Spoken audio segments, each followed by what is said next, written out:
Нұрдәулет Ақыш, ұры қыздың тағдыры. Повесть. Не деп тұрсыз, Бәкеев? Үшінші постыда тағы да чіпі ма? Қане, былай дұрыстап баяндаңызшы өзі, деді. Құлақшынын шекелете көтеріп, аяқтарын алшайтқан күйі мықынын таянып тұра қалған болады.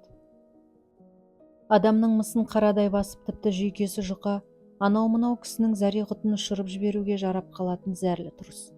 Біреуді ықтырып алғысы келсе, өстіп ысқырынып шыға келетін әдеті. Милиционер жігіттің қарасы көрінісімен анадайдан-ақ сарнай жөнелген күзетші шал енді тергеушінің алдындағы айыпкердің кебін киіп, әп-сәтте жуасып сала берді.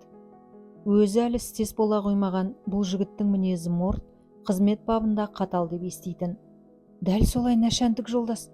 Значит, тағы біраз жапырағын тойыс бұтағын нетіп сындырып әкеткен. Не деп әндетіп тұрсыз, Бәкеев? Бала бұтына жіберіп қойды дегендей тым жайбарақат айтып тұрсыз ғой. Қане, дұрыстап баяндаңыз. Былай тіл бар адамша. Чіпі сағат нешеде болды? Ұрыдан қалған белгілер қандай? Иттер не қып үрмеген? Үрсе неге естімейсіз?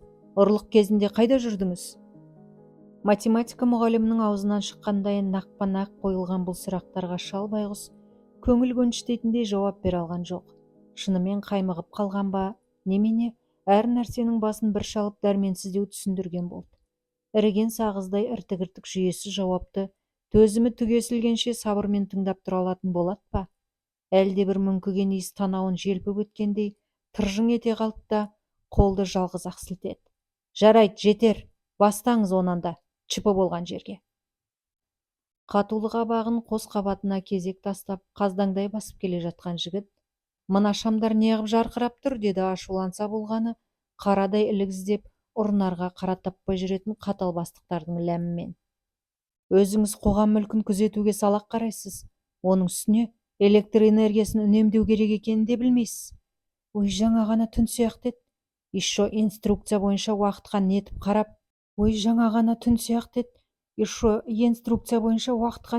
қарап, деп күмілжіп қалған күзетші баладай қалбаңдап дереу бағанадағы айырғышқа ұмтылды. Ой, жаңа ғана түн сияқты еді. Еще инструкция бойынша уақытқа нетіп қарап деп күмілжіп қалған күзетші баладай қалбаңдап дереу бағанадағы айырғышқа ұмтылды. Қарауыл шалдың ендігі күзету объектісі ұрлы қызын тәптіштей тексеріп жатқан милиционер жігіттің қас-қабағы. Қалың біткен екі қастың арасы сырнайдың көрігіндей қыртыстанып қалған соң ба, көздері суық ұшқындап, зәрленіп алған секілді. Жел қаққан қызыл күрең жүзі, ортасы кертейіп біткен мұрны адамға біртүрлі әсер ететіндей. Шал шанжау-шамжау болып берекесіз өскен шабдар мұртын тасбақаның сирағы сияқты тарбиған саусақтарымен сипалай беруді ғана біледі. Жағдайдың жаман екені онсыз да белгілі. Қолынан келер қайран не? Бар бітіргені қорыққан бұрын жұдырықтайдың кебін киіп, бажылдай жөнелуі. Онысының өзі сәтсіз шықты. Бәкеевтің қарауылдық қызметке келгені бірер айдың төңірегі ғана, сол аз уақыттың ішінде осымен екінші рет. Және екеуі де дәл сіздің кезекте. Бұл қалай болғаны сонда? Жауап беріңіз. Неге солай деймін мен? Өзім-ақ айтайын ендеше себебін. Бір түнге шыдамай ұйықтап қалғансыз. Ақсақал, бұныңыз масқара ғой. Институттың адамдары ертең бізді сотқа берсе де правасы бар. Біздің күзет бөлімінің бар жұмысын жоққа шығарайын деп тұрсыз тағы. Заты ақ көңіл жаңғалақтау Бәкеев сақалын көлденең салып жүріп кезінде әрең орналасқан. Өзі әжептәуір дәреже көретін қарауылдық қызметтен тап қазір шыбын-шіркей болып қашып құтылардай күйде. Ана жол зейнеткерлікке шығысымен 40 жыл бойы тер төккен машина жөндеу зауытынан әбден азап көріп біткен жандай, енді жұрт сияқты мен де отдыхать ететін болам, пенсия деген рахат қой деп зор қуанышпен тәубе етіп еді. Сол пікірден 2-3 ай өтпей жатып қалай айни бастағанын өзі де аңғармай қалды. Жоқтан өзгені күнделікті тіршіліктің арқауына айналдырып, босаға күзеткен үйдегі отырыстан жалығып кеткен, бүкіл ғұмырын еңбек ұжымының ортасында өткізген адамға қиын екен. Содан бала-шаға мен кемпірінің кеңесін құлағына да қыстырмай орналасқаны осы жұмыс. 3 күнде бір-ақ рет келеді. Қала шетіндегі үйіне де тақау. Ащы терін шығармай, жан қинамай, ай сайын алатын 3000 теңге шекесін жарып бара ма сонша? Бір қызығы осы жұмысқа қалай ілінді, жұрттың көз алдында солай өзгеріп шыға келді. Таныстарымен кездесе қалса болғаны, ретін тауып әңгіменің бір ұшығын жаңа тіршілігімен жанастыра сөйлеуге бейім.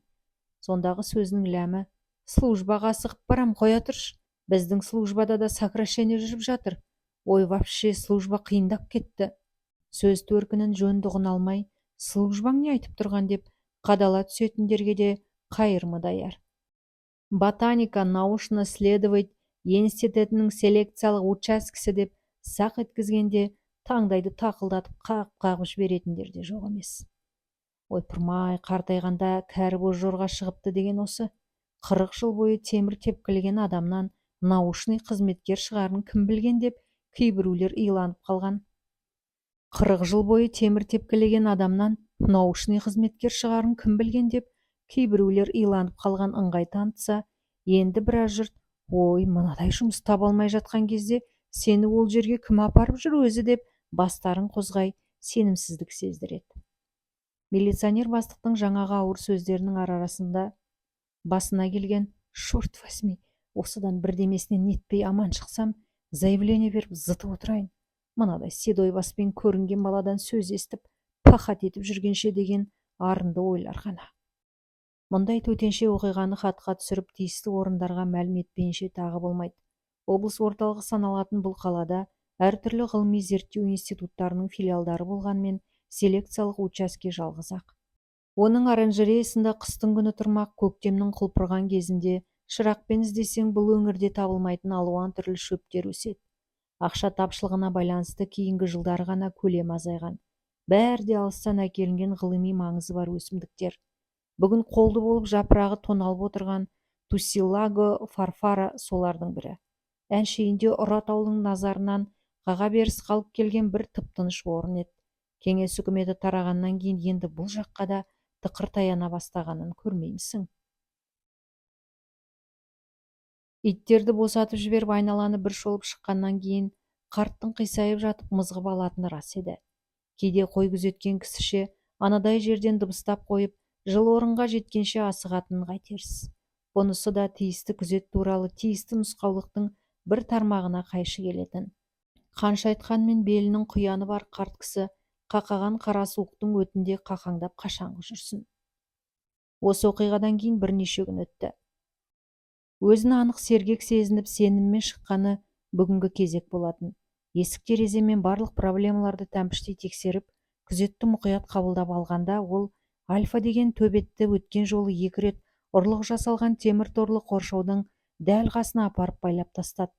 Жылдырлаған ауыр шынжырдан кешке қарай азаттық алып, түнімен бос жүретін жас төбетке мына қиянат тіпті батып кетті-ау деймін. Ыңырси қыңсылап, білезіктесіп байланысқан темір шынжырды тістелеп әбден әлекке түссін.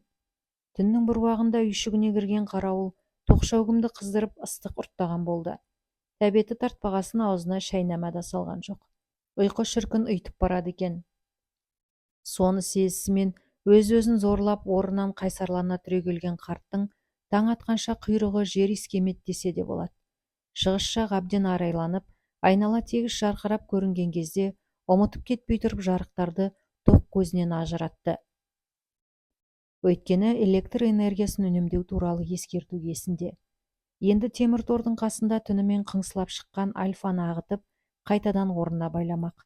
Сол сәтте аузын ашып қатты да қалды. Иттің дәл қасындағы қатқақ қар үстінде жас үзілген өсімдік жапырақтары көгеріп жатыр.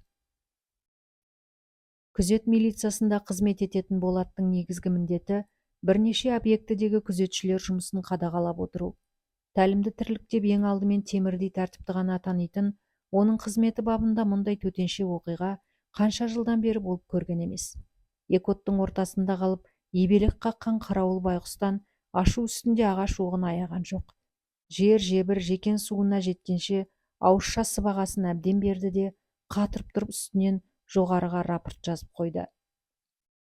Демек, шалдың бұдан арғы службасына тықыр таянды деген сөз. Бүгінгі заман сенің өйтіп-бүйтіп ақталғаныңа қарамайтыны белгілі. Екінші қағаз оранжереяға тез арада сигнализациялық жүйе орнатудың қажеттігі жөнінде жазылды. Жұрттың басын жағалай қатырған жұмбақ көп еді. Соны ең бастысы осы оранжереядағы Туссилаго фарфара деп аталатын өсімдік соншалықты кімге керек бола қалды екен? Бар артықшылығы оңтүстік аймақтардан әкелініп, осы жерде тәжірибе үшін өсіріліп жатқандығы ма? Өзі де бір иісі сүйкімсіздеу жапырақ.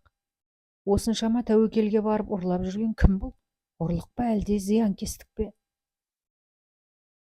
Ергезегі үшке дейін деген мақалды еске алғызып, мансұқтап тастаған беймәлім ұрының сигнализация іске қосылғанша қол қусырып қарап отыратынына кім кепіл?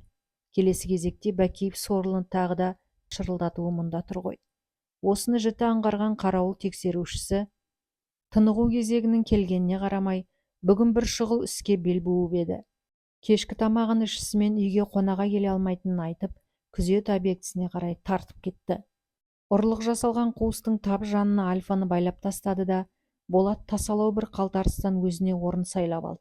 Астына ескі шинель төселген, бұл ара ұзыннан түсіп жатуға да, жүрелеп отыруға да ыңғайлы.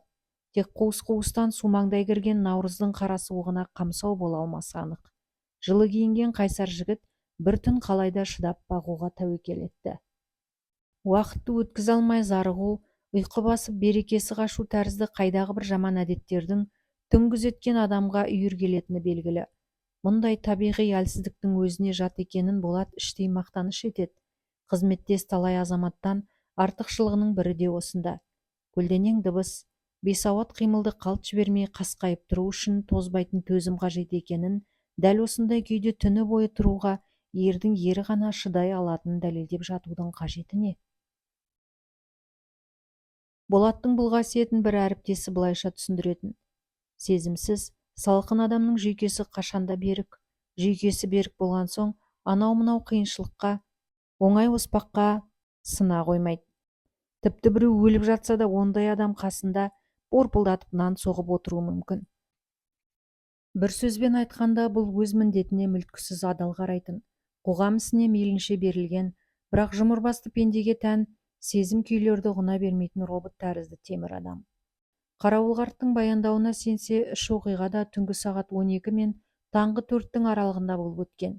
Түн ортасы ауа шалып постын айналып жүруді сирете түсті. Келісім бойынша ол енді көп көрінбей, Болаттың ысқырығын тосып, сақ отыруы керек. Бұл жақтан тосын белгі берілісімен-ақ екінші итті шынжырынан ағыта салып тұра жүгіруі тиіс. Мылтығын бір рет аспанға атып қойса да айыбы жоқ. Оранжерея қабырғасын буалдар көлденең жапқан кезде, алдын ала сезгендей милиция жігіттің қарашығы да сол тұсқа қадалып тұр еді. Әлдекімнің дыбыссыз жылжыған қалпын көрісімен, қадала қараған күйі тынысын тежеп қатып қалған.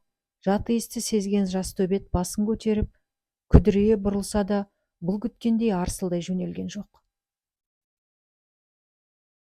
Үру мен қыңсылаудың арасында шала жансар жалқаулы үн берді де оқыс тыйылды. Келе жатқандар екеу екен. Бірі иттің қасында кідіре түсіп, екіншісі аяғының адымы да сезілмейтін жіті қимылмен күдікті қуысқа қарай лып ете қалды. Болат білегіндегі кварц сағатын жарыққа тосса, 3-тен 14 минут кеткен екен. Бір қателік жіберіп алған анық сезгені осы сәт. Бүгінгі операцияны ойластырғанда, қарауыл екеуі де ұрылардың санын мүлде ескермепті.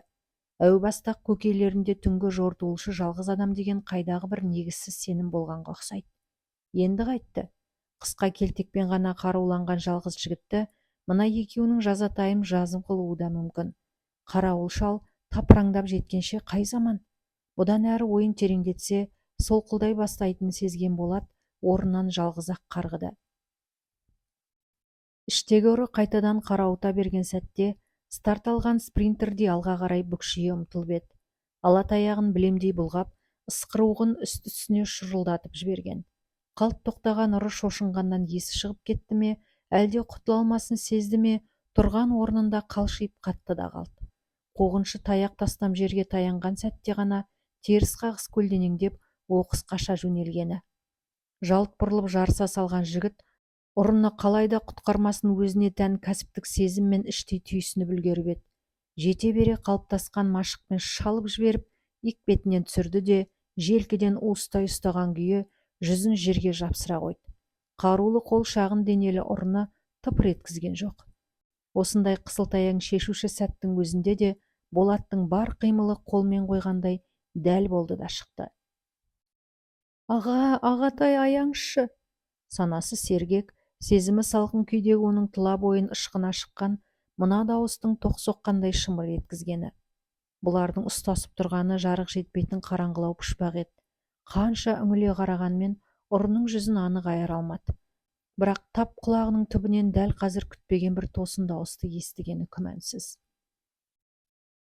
Аяғанды көрсетемін мен саған, деді жігіт қасақана ызғарлы үнмен күжілдей сөйлеп. Жіберіңізші, тұншығып барам. Осыдан кейін ақ суық қолды түнгі жортуышының әйел адам, әйел болғанда да жас қыз екенінде ешқандай күмән болған жоқ. Бірақ таңырқап тамашалауға уақыт аз еді. Біртүрлі бойы жеңілдеп сала берген милиционер жігіт тұтқынды дедектете жетелеген бойы кері қарай жүгірді. Бекер күдіктенбеген екен. Сол екі арада жаңағы екінші ұрының өзі тұрмақ көлеңкесі де ғайып болыпты. Ағатай, жіберіңізші мені, кешіріңізші бір рет, деді де бос қолмен бетін басып еңкілдеді жылаған қыз. Дәті берік қай адамның да сай сүйегін сырқырататындай аянышты жалыныш, кез келген нәрсеге иіліге бермейтін діні қатты жігіт өзінің бір сәт іштей солқ ете түскенін сезді де қайыспастай болып дереу қатайып ала қойды. Аға, кешіріңізші, ендігәрі бұл жаққа тіпті аттап баспаймын. Сіз де адам баласыз ғой, аяңшы тым құрса, деген не бір зарлы сөздердің өзіне түк қатысы жоқтай керенау келе жатыр. Қанша жалынса да селт етпейтін көрсоқыр жанның уысына түскенін түсінді ме, үнінен тыйылған қыз кенет қолын босатып алмақ болып жұлқынып қалды. Нәзік денелі жанның бойына сыйып тұрған осынша қайдағы қайрат десеңші. Бір кісіге шамам жетеді деп жүрген қарулы азамат қыз жұлқыған сәтте бойын егер алмай ұшып кете жаздады. Анадайдан қалбаңдай жүгірген қарауыл шал қайдалап аттандап келеді екен. Болат оны артқа қарай өткізіп жіберді.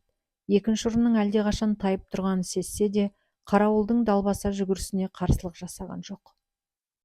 3-4 сағат бойы тырп етпей жатамын деп әбден қаталап қалған екен. Қарауылдың үйшігіне кірісімен қайнамаған қара суды қылқылдатып ұзақ сімірді. Сосын темір құтыны баққа тағы бір батырып алып ұры қызға ұсынған. Үйшіктің іші самалдай жарық болғандықтан ба, екеуінің алғаш адамша көз қарасқаны нақ осы сәт.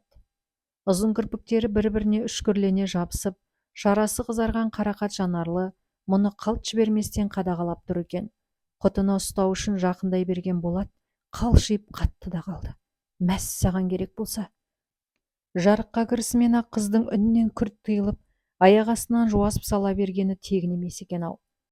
Бұл бір басып, екі басып тақағанда қалай орнынан тұрып кеткенін қызда аңғармай қалған сияқты.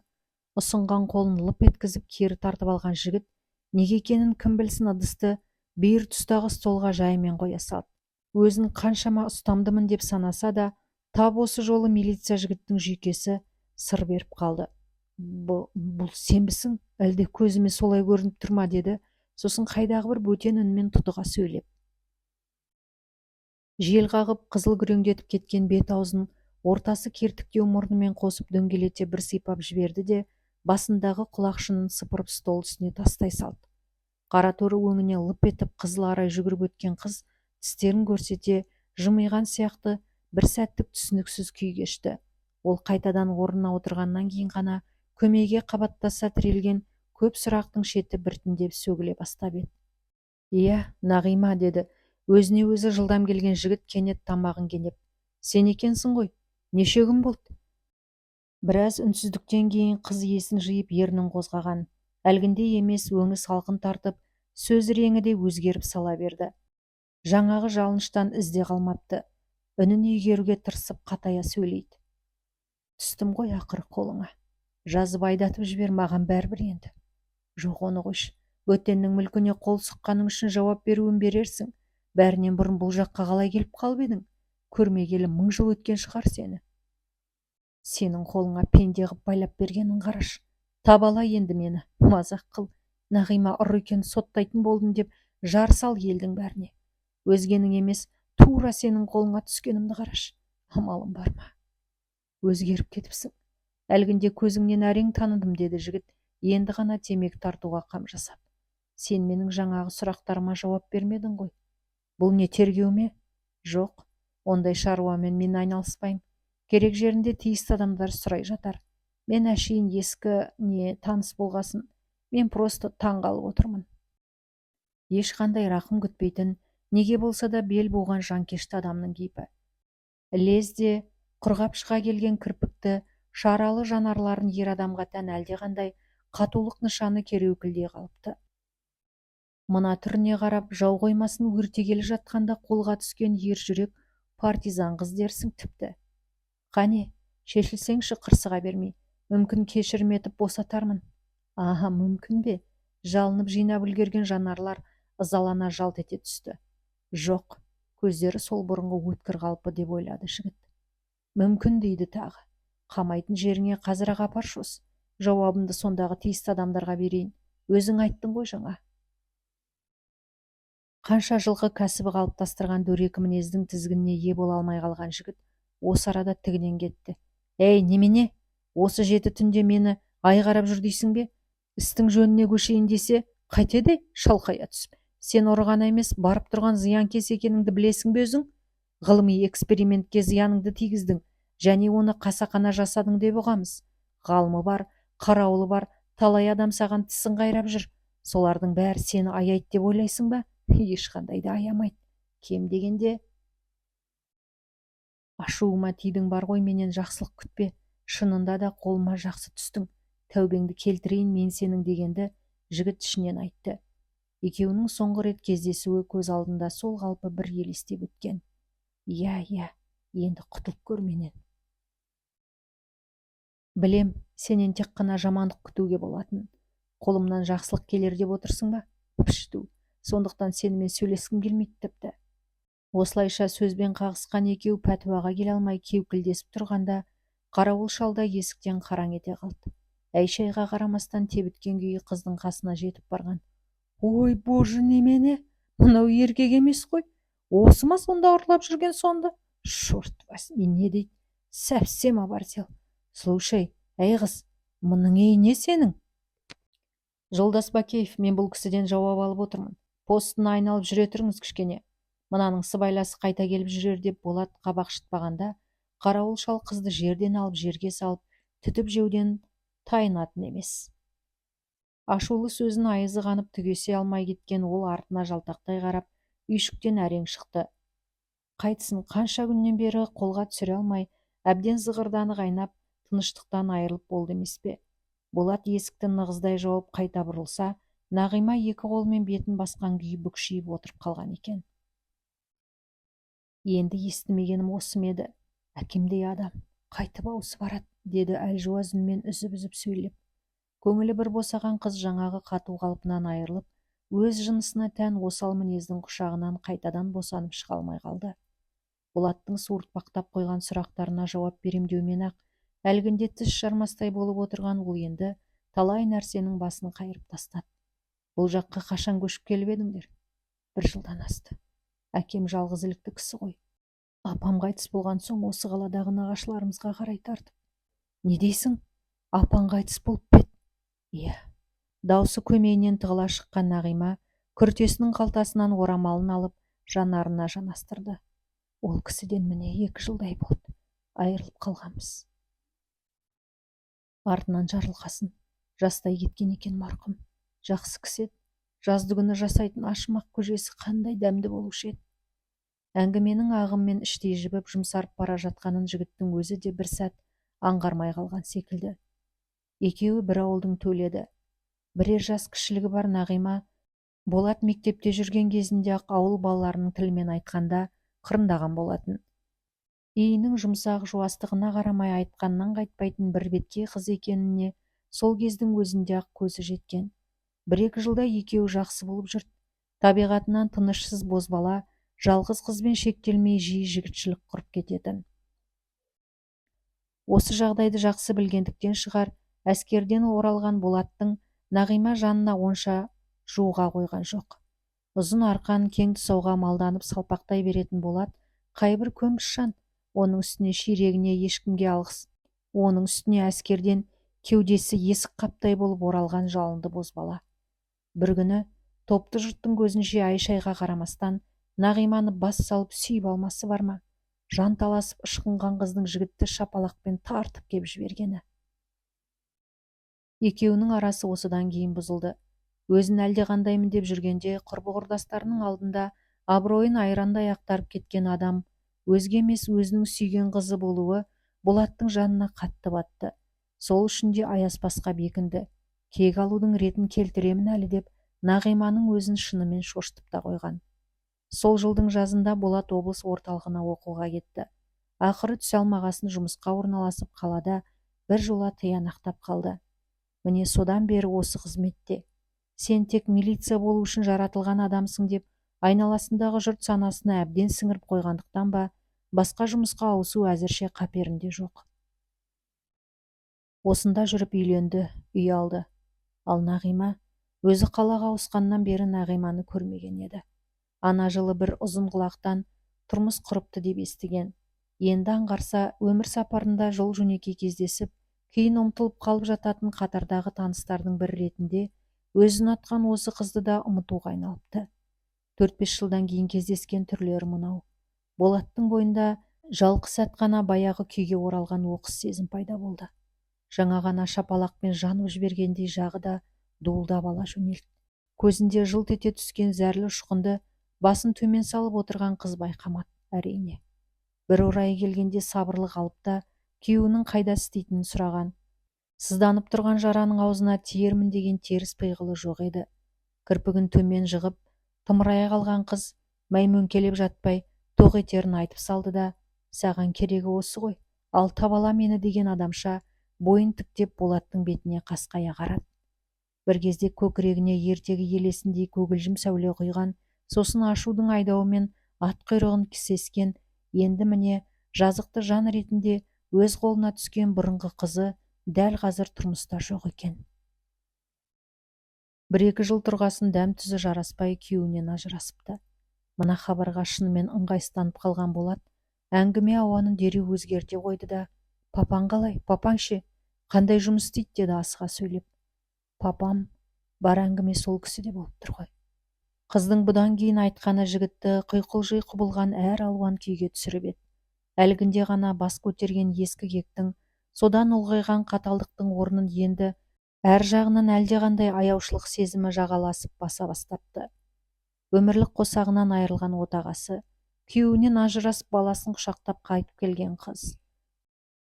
Бүкіл отбасын бір сәт сергітпей, сарғылтын арадай басып алған қайғымың, еріккен елдің өзекті өртеген өсегі, өсіп өнген үйді, туған ауылды қиып қалаға қарай төңкеріле көшуге бір жағы осындай сүреңсіз жағдайлардың түрткі болғаны күмәнсіз.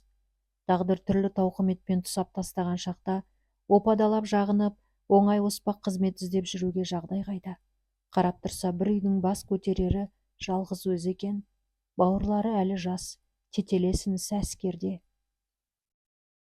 Білек тұрып бел буып қандай шаруаға да қаймықпай кірісіп кетуден басқалар жоқ еді.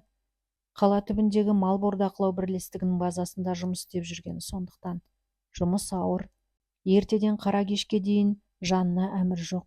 Жастық жалынын бар жігерін сарп етіп, күндіз-түні қыбырлауының арқасында ауру әкесі бастаған бір отан елді әйтеуір жерге қаратып отырған жоқ. Үй ішінің күйісі кетіңкіреп қалғаны отағасы сырқаттанып құлап түскеннен бері ғана. Күн сайын қатынап тұруы қиын ауруханаға ұзақ жатқызбай, қолға алып күтіп отыр. Балаларының ортасында болу бір жағы науқастың да тілегі. Ақыр ұрғызып кеткен ана қазасынан соң Асқар таудай жалғыз панадан айырылып қаламыз ба деген қауіп күн сайын күшейе келіп үрейге айналды. Шынтуайтына келгенде Нағиманы мынадай абыройсыз тірлікке итермелеп әкелгенде сол тұңғиық үрей. Кім білет, анда-мында шапқылап ізденсе, науқасқа дәру болар дәрі-дәрмекті табуы да мүмкін еді. Бірақ қалтасы қаңсыған адамның қолы қашан ұзын болушы еді. Қалай тартса да қымбат дүниеге қаржысы жетер емес. Неше ай болды, табандарынан қанша таусылса да айлықтарында ала алмай берекелері кетіп жүр.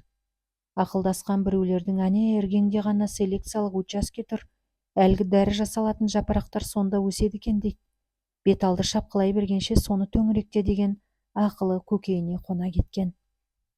Оранжереядағы кісілерден жіңішкелеп сұрастырып көріп еді, без-без етіп жолатар емес. Адамның іші бауырына кіріп бермесін алатын пысықтық Нағимаға қайдан келсін? Науқастың беті қайтпай ол тұр. Содан сіңлісі екеуі ақылдасып шұғыл шешімге келген. Жаңағы қасындағы сіңілің екен ғой, деді Болат, кәсіптік түйсікпен әр жағын айтқызбай ақ түсіне қойып. Иә, сол. Оны қайдан білдің? Итті төңіректеп жүргенін айтам. Үлкен кісілерден гөр итке жастар үйір келеді ғой. Жаңа лып ете түскенін байқамайсың ба тағы? Епті екен сондай. Құдай біледі. Альфаны алдап үргізбей жүргенде сол сіңілің болу керек. Айтпақшы, қайсысы? Сағира дейтін, есіңде ме? Сәкөнай деуші едік қой. Иә, Болаттың есінде. Ұрты томпайған сары қыз. Мұның машинасына отырып алып түспей қоятын. Бір рет апайыңды берсең отырғызамын дегенде шын көріп көніп қалғаны бар. Қазір әрине есейді ғой. Жігіттің қиялдап соғып айтып отырғаны негізі шындық. Тіпті жапырақты жаңа келген қарауыл шалдың күзегінде ұрлайық. Жаңғалақ кісі екен, одан басқасы аяқ аттатпайды деп ұсыныс жасағанда сол Сәкөнай көрінеді. Күндіз осы маңайда ойнаған болып жүріп, иттерге шикілі пісілі тамақ тастап кететін. Негізі күзетшілермен осылайша әбден жұғысып алған ол түнгі жарық кезінде аса сескене қоймаған. Оның қарасы көрінген сәтте жас төбет Альфа өзінің иттік парызы шабалап үруді мүлде естен шығарады. Өстіп тізе қосып қимылдағанда апалы сіңілі екеуінің әрекеті бірер минуттың төңірегінде шапшаң бітуші еді. Бірінші бөлімнің соңы.